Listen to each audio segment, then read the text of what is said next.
മതം മതം ഒരു കൊക്കൂൺ പോലെയാണ്. മതം ആവശ്യമുണ്ടോ എന്ന് ചോദിച്ചു കഴിഞ്ഞാൽ അത് ഒരു പരിധിവരെ നമുക്ക് ആവശ്യമുണ്ട്. പക്ഷേ മതത്തിൽ മാത്രം പെട്ടുപോകരുത്. മതം നമ്മളെ ഒരു പരിധിവരെ പ്രൊട്ടക്റ്റ് ചെയ്യുകയും സംരക്ഷിക്കുകയും വളർത്തിയെടുക്കുകയൊക്കെ ചെയ്യുന്നുണ്ട്. പക്ഷേ മതം ഭേദിക്കപ്പെടേണ്ട ഒന്നാണ്. മതം പൊട്ടിച്ച് നമ്മൾ ഒരു കോഴിക്കുഞ്ഞിൻ്റെ അവസ്ഥ കണ്ടു കഴിഞ്ഞാൽ, കോഴിക്കുഞ്ഞ് വളരാനായിട്ട് അതിൻ്റെ മുട്ടയുടെ ആ ഷെല്ല് ആവശ്യമാണ്. പക്ഷേ എല്ലാ കാലത്തും ആ ഷെല്ലും കൊണ്ട് ഇരുന്നാൽ നമുക്ക് ഒരിക്കലും പുറത്തു വരാൻ സാധിക്കില്ല. ആ കോഴിക്കുഞ്ഞിന് പുറത്തു വരാൻ സാധിക്കില്ല. അപ്പോൾ അതുപോലെ നമ്മളുടെ ഒരു ഷീൽഡാണ്. ആ ഷീൽഡിന് കട്ടി കൂടിക്കഴിഞ്ഞ് കഴിഞ്ഞാലും നമുക്ക് സ്വയം അതിൽ നിന്ന് പുറത്തു വരാൻ പറ്റത്തില്ല. അപ്പം വിശ്വാസം എന്ന് പറയുന്ന ആ സംഭവത്തിൽ നമ്മൾ പെട്ടുപോകാതെ അത് എപ്പോഴാണോ ബ്രേക്ക് ചെയ്യപ്പെടേണ്ടത് ആ ബ്രേക്ക് ചെയ്ത് നമ്മൾ പുറത്തു വരണം. അപ്പോൾ ആദ്യം നമ്മൾ മതം പഠിക്കണം. മതം പഠിച്ച് ആ മതത്തിൻ്റെ എസൻസ് എന്തുവാ എന്നൊക്കെ കണ്ടുപിടിച്ച് അതിന് എത്രമാത്രം നമ്മുടെ ജീവിതത്തിൽ പ്രാധാന്യമുണ്ട് എന്നൊക്കെ നമ്മൾ മനസ്സിലാക്കി കഴിഞ്ഞിട്ട് അതിനും ഉപരിയായിട്ട് നമ്മൾ വളരണം. കാര്യം നമ്മൾ കാണുന്ന എന്തും ചോദ്യം ചെയ്യപ്പെടണം. ചോദിച്ച് തതക്കിം എന്ന് ചോദിച്ച് തന്നെ എന്താണ് ഇങ്ങനെ എന്നൊക്കെ ചോദിച്ച് തന്നെ നമ്മൾ പഠിച്ച് വരണം. അതാണ് നമ്മുടെ യഥാർത്ഥ പാത്ത്, സത്യത്തിലേക്കുള്ള സത്യം തേടലാണ്. ശരിക്കും ഒരു സത്യാന്വേഷണമാണ് യഥാർത്ഥ ലൈഫ്. അപ്പോൾ ലൈഫിൽ ആവശ്യമുള്ള എന്തൊക്കെയാണെന്ന് വെച്ച് കഴിഞ്ഞാൽ, അത്യാവശ്യം ആരോഗ്യം, നല്ല ആരോഗ്യം വേണം, അതിന് ആഹാരം വേണം, വസ്ത്രം വേണം, വെള്ളം വേണം, പാർപ്പിടം വേണം. ഇതൊക്കെ ഉണ്ടെങ്കിൽ പിന്നെ നമുക്ക് സ്വയം പഠിക്കാനുള്ള അവസരങ്ങൾ മാത്രമേ ഉള്ളൂ. ജീവിതത്തിൻ്റെ ഫുൾ ടൈം നമുക്ക് പഠിക്കാനും മരണം വരെ നമുക്ക് പഠിക്കാനുള്ള പുതിയത് കാര്യങ്ങൾ ചോദിക്കുകയും അതിൽ നിന്ന് പുതിയ ആശയങ്ങൾ ഉടലെടുക്കുകയും ആ ആശയത്തിനും അതീതമായിട്ട് വളരുകയും ചെയ്യുന്ന രീതിയിലുള്ളൊരു ഫാസ്റ്റ് ഗ്രോത്ത് നമുക്ക് വേണം. ആ ഫാസ്റ്റ് ഗ്രോത്ത് നഷ്ടപ്പെടുന്ന എവിടെയാണെന്ന് വെച്ചാൽ മതങ്ങളിൽ പെട്ടുപോകുമ്പോഴാണ്, അല്ലെങ്കിൽ നമ്മളൊരു ശാസ്ത്രത്തിൽ പെട്ടുപോകുമ്പോഴാണ്. മതവും ശാസ്ത്രവും എല്ലാം മേർജ് ചെയ്ത് വന്നിട്ട് ആ മേർജിനുള്ളിൽ കൂടെ നമുക്ക് വളരാൻ പറ്റത്തുള്ളൂ. അല്ലാതെ ഒന്നിനെ ഉപേക്ഷിച്ചുകൊണ്ടോ അല്ലെങ്കിൽ ആത്മീയത ഉപേക്ഷിച്ചുകൊണ്ട് ശാസ്ത്രം മാത്രം കെട്ടിപ്പിടിച്ചുകൊണ്ടിരുന്നു കഴിഞ്ഞാൽ നമുക്ക് പുറത്തേക്കുള്ള ഗ്രോത്ത് മാത്രമേ ഉള്ളൂ, ഇന്നർ ഗ്രോത്ത് സംഭവിക്കത്തില്ല. അതേസമയം ആത്മീയത മാത്രം കെട്ടിപ്പിടിച്ചുകൊണ്ടിരുന്നു കഴിഞ്ഞാൽ നമുക്ക് ഇന്നർ ഗ്രോത്ത് സംഭവിക്കും, പക്ഷേ പുറത്തേക്കുള്ള ഒരു ഗ്രോത്ത് നമുക്ക് സംഭവിക്കത്തില്ല. നമ്മൾ വെറുതെ ആത്മീയത മാത്രം കുറേ കാര്യങ്ങൾ പഠിച്ച് അവിടെ ഇരുന്ന് മരിച്ചു പോകും. അപ്പോൾ പുറത്തേക്കുള്ള കാര്യങ്ങളോ അതിനുള്ള നോളജുകളോ ഒന്നും വർദ്ധിക്കാതിരിക്കും. അപ്പം നമുക്ക് ഈ ഹിന്ദുമതത്തിൻ്റെ ഫ്രീഡം എന്ന് പറഞ്ഞു കഴിഞ്ഞാൽ, നമുക്ക് ആവശ്യമുള്ളപ്പോൾ പൊട്ടിച്ച് പുറത്തു വരാൻ കഴിയുന്ന അത്ര കട്ടിയേ ഈ മുട്ടത്തോടിനുള്ളൂ. അപ്പോൾ നമുക്ക് എപ്പോൾ മെച്ചറാകുന്നോ അന്നേരം തന്നെ നമുക്കിത് പൊട്ടിച്ച് പുറത്തു വരാൻ പറ്റും. അതേസമയം മറ്റു മതങ്ങൾ അങ്ങനല്ല. അത് ഓരോ വ്യക്തി താല്പര്യങ്ങൾക്കനുസരിച്ച് ഉണ്ടാക്കിയിരിക്കുന്ന മതങ്ങളാണ്. അത് ഒരിക്കലും ബ്രേക്ക് ചെയ്യാൻ പ്രയാസമാണ്. ഒരുപാട് റെസ്ട്രിക്ഷനുകളുണ്ട്, നമുക്ക് ബുദ്ധിമുട്ടുകൾ, ഒരുപാട് പേരുടെ പീഡനങ്ങൾ ഏറ്റുവാങ്ങിയെങ്കിലേ നമുക്ക് അതിൽ നിന്ന് ബ്രേക്ക് ചെയ്ത് പുറത്തു വരാം. ഇപ്പോൾ ചാർവാകനെ വരെ അംഗീകരിച്ച ഒരു മതമാണ് ഹിന്ദുമതം. ഇപ്പോൾ ചാർവാകന്മാരുണ്ടെങ്കിലും നമ്മുടെ കൂട്ടത്തിലാണ് അവരും. അപ്പം ഈ വിഗ്രഹ ആരാധന, നമ്മൾ ഏറ്റവും കൂടുതൽ ഹിന്ദുക്കളെ പഴിക്കുന്ന വിഗ്രഹാരാധനയല്ല, വിഗ്രഹങ്ങൾ ആരാധിച്ച് തന്നെ വളരണം. അത് 1-ാം ക്ലാസ്സാണ്. 1-ാം ക്ലാസ്സിൽ നിന്ന് 2-ാം ക്ലാസ്സിൽ കയറണം. എപ്പോഴും വിഗ്രഹത്തിനെ ആരാധിച്ചുകൊണ്ടിരിക്കരുത്. വിഗ്രഹം ആരാധിച്ച് കഴിഞ്ഞ് അതിൻ്റെ നേട്ടങ്ങൾ എടുത്തതിന് ശേഷം അടുത്ത നെക്സ്റ്റ് ലെവലിലോട്ട് നമ്മൾ കയറണം. അപ്പോൾ ആ നെക്സ്റ്റ് ലെവല് സംഭവിക്കാതിരിക്കുന്നിടത്ത്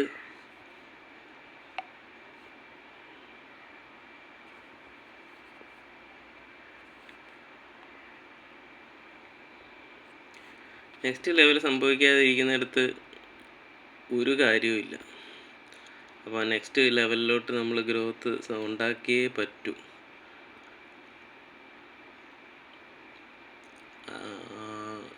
നമ്മുടെ ഈ മതത്തിൻ്റെ പ്രത്യേകത എന്ന് പറഞ്ഞു കഴിഞ്ഞാൽ നമുക്ക്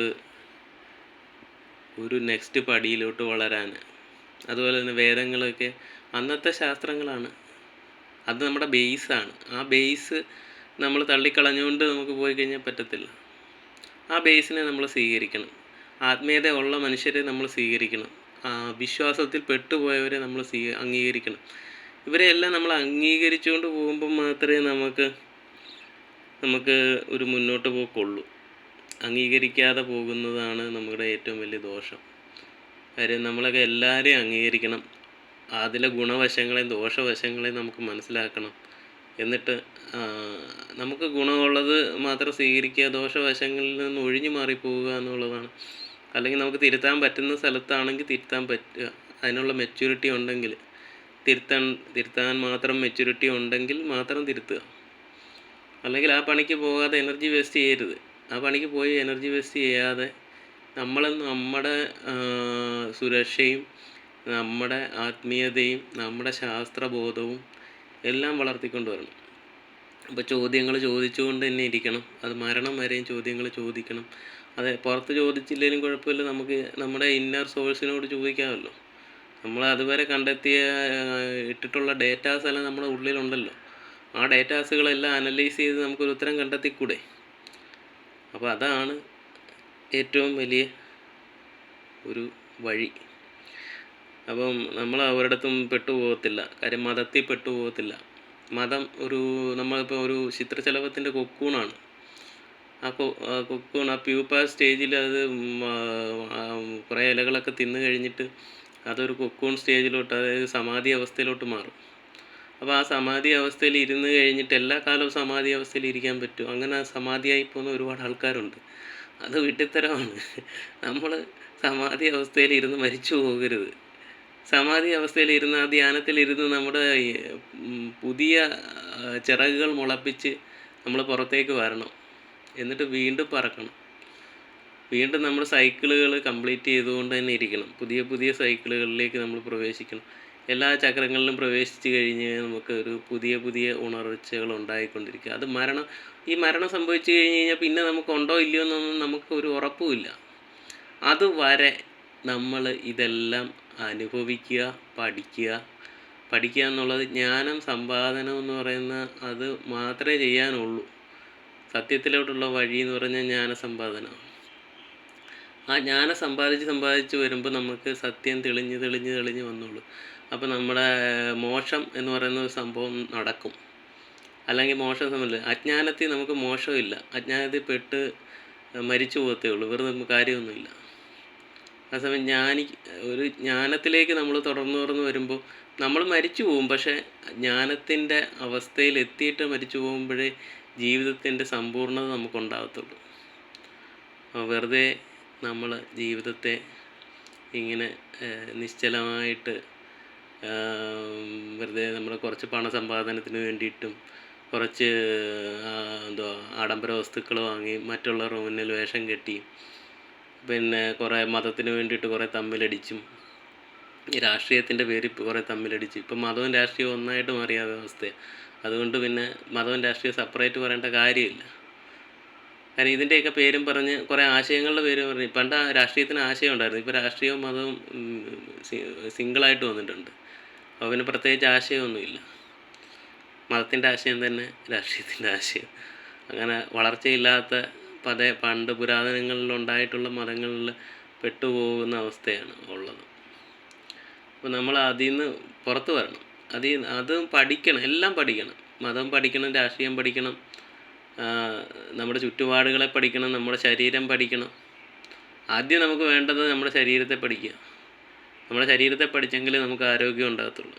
ആരോഗ്യം ഉണ്ടായിക്കഴിഞ്ഞിട്ടേ നമുക്ക് ബാക്കിയുള്ള ആരോഗ്യത്തിന് മേളിലാണ് ബാക്കിയുള്ളതെല്ലാം പണിയുന്നത്. ഈ ജ്ഞാനത്തിൻ്റെ അവസ്ഥ ഇപ്പം ആരോഗ്യം ഇല്ലെങ്കിൽ ജ്ഞാനവും കെട്ടുപോകും, ബോധവും കെട്ടുപോകും, ബുദ്ധിയും കെട്ടുപോകും, എല്ലാം കെട്ടുപോകും. അപ്പോൾ ആരോഗ്യത്തിൻ്റെ പുറത്ത് നമ്മൾ ഇതെല്ലാം പണിതെടുക്കണം. അപ്പം നമ്മളിൽ തന്നെ ആദ്യം അതാണ് ആത്മീയത എന്ന് പറയുന്നത്. Zero state. ആ സീറോ സ്റ്റേറ്റിൽ എത്തിയിട്ട് ആ സീറോ സ്റ്റേറ്റിൽ നിന്ന് ആ ബേസിൽ നിന്ന് വേണം നമുക്ക് ബാക്കിയുള്ള ജീവിതം എന്ന് പറയുന്നതെല്ലാം കെട്ടിപ്പടുക്കാൻ. അപ്പോൾ ആ സീറോ സ്റ്റേറ്റുമായിട്ടുള്ള ബന്ധം നമ്മൾ സൂക്ഷിക്കുക എന്നുള്ളതാണ് ഏറ്റവും പരമപ്രധാനമായിട്ടുള്ള കാര്യം. അതാണ് ആത്മീയത. അതിലാണ് നമുക്ക് ശാസ്ത്രത്തിനെ വളർത്തിയെടുക്കാൻ പറ്റും, ശാസ്ത്രബോധത്തിനെ വളർത്തിയെടുക്കാൻ പറ്റും. അപ്പോൾ അത് ജ്ഞാനബോധമാണ്. അപ്പോൾ എപ്പോഴും ജ്ഞാനബോധം ഒരേ ടൈപ്പിലും സിമിലറായിട്ടൊന്നും ഇരിക്കത്തൊന്നുമില്ല. അതിങ്ങനെ എക്സ്പാൻഡ് ചെയ്ത് ഇങ്ങനെ വന്നുകൊണ്ടിരിക്കും. അപ്പം ചിലത് നമുക്ക് പൊളിച്ചു പണിയേണ്ടി വരും.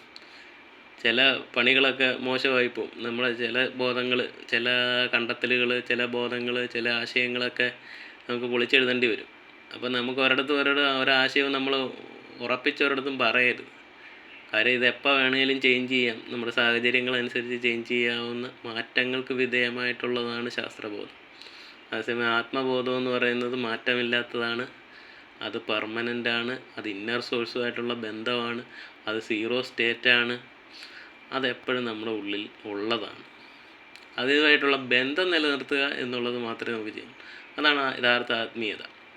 അപ്പോൾ ആത്മീയതയെ മാത്രം കുടുങ്ങി കിടക്കേണ്ട കാര്യമില്ല. ആത്മീയത യഥാർത്ഥ മെച്യൂരിറ്റിയിൽ എത്തി കഴിയുമ്പോൾ ഓട്ടോമാറ്റിക്കലി അത് പുറത്ത് വരും. അതിന് ശലഭങ്ങൾക്ക് ചിറക് വരുന്നത് പോലെ, ആ പുഴുവിന് ചിറക് വരുന്ന പോലെ ശലഭമായിട്ട് മാറും നമ്മൾ. അങ്ങനെ ശലഭമായിട്ട് മാറുക എന്നുള്ളതാണ് യഥാർത്ഥത്തിലുള്ള സമാധി സ്റ്റേറ്റിൽ നിന്ന് ഉണർന്നു വരിക എന്ന് പറയും. അപ്പോൾ സമാധി സ്റ്റേറ്റിലോട്ട് പോയിട്ട് സമാധിയായി അങ്ങ് മരിച്ചുപോയി. ചിലരൊക്കെ കുഴിയിലൊക്കെ പോയി ഇരുന്നിട്ട് മേളിൽ സിമെൻറ്റ് സ്ലാബും വെച്ച് മൂടി അങ്ങ് കളയും. ജീവിതം തീർന്നവിടെ. നമുക്കാകെ ഒരു ജന്മമേ ഉള്ളൂ. ഈ ജന്മത്തിനെയാണ് സമാധി സ്റ്റേറ്റ് എന്നൊക്കെ പറഞ്ഞുകൊണ്ട് ഇങ്ങനെ അടച്ച് കളയുന്നത്. അതൊക്കെ വിഡിത്തമാണ്. പക്ഷേ സമാധി സ്റ്റേറ്റ് നമുക്ക് വേണം. ആ സമാധി സ്റ്റേറ്റിൽ നിന്ന് നമുക്ക് ഉണർന്നു കഴിയുമ്പോൾ അതൊരു വലിയ ഉണർച്ചയായിരിക്കും. അത് ലോകത്തിന് വെളിച്ചമായിട്ട് മാറുന്ന ഉണർച്ചയാണ്. ആ ഉണർച്ച നമുക്ക് വേണം. അതെല്ലാവർക്കും അവകാശപ്പെട്ടതാണ്. ഒരു വ്യക്തിക്കും ഇല്ലാതില്ല, എല്ലാവർക്കും ഉള്ള. അപ്പോൾ അതുകൊണ്ട് നമസ്കാരം.